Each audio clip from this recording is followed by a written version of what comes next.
YouTube चॅनलवर सर्व शेतकरी बांधवाचे हार्दिक हार्दिक स्वागत आहे।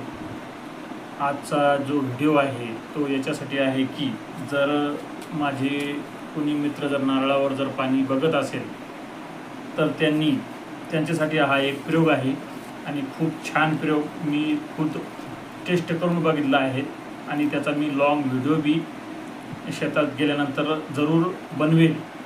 परंतु त्याच्या आधी शॉर्ट व्हिडिओ याच्यासाठी आहे की एका हातात आपला हे जे साधारण लोहचुंबक जे असतं ते असं मुठीत धरू शकता आपण आणि जर कोरड्या लाईन इथे कोरडी लाईनसुद्धा आहे, मी जिथं बसलेलो तिथे एक कोरडी लाईनसुद्धा आहे आणि एक पाण्याची लाईनसुद्धा आहे। तर पाण्याच्या लाईनकडं गेल्यानंतरच असा नारळ उचलतो जर लोहचुंबक आपल्या हातात जर असला आणि ती लाईन पाण्याची खूप चांगली असू शकते आणि कोरडी लाईनवर बिलकुल नारळ काम करीत नाही।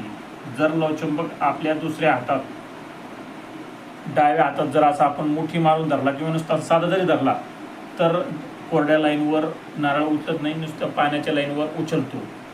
जर हा प्रयोग ज्याला समजा ज्याच्या हाताने होतो त्यांनी कॉमेंट करून जरूर सांगणे। बस हा आज शॉर्ट व्हिडिओ एवढाच आहे।